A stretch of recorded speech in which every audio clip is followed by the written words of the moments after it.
We are cruising through this. Well done. I hope it's starting to become more clear as we go on as to what the DOM is. And now we're going to finish it off. So we've seen that DOM is not your HTML. Why? Because of errors in JavaScript. We've also seen that the DOM is not what you see in the browser. Why? Well, because the DOM is not the same as the render tree.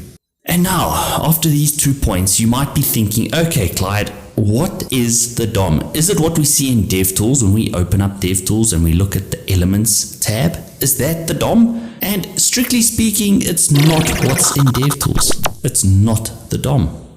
But now the difference is a bit more minuscule because the DevTools Element Inspector provides the closest approximation to the DOM that we have in the browser. But sometimes the DevTools Inspector includes additional information that isn't in the DOM.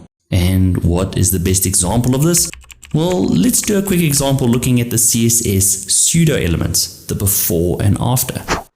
These selectors are technically part of the CSS OM and therefore the render tree, but they're not technically part of the DOM.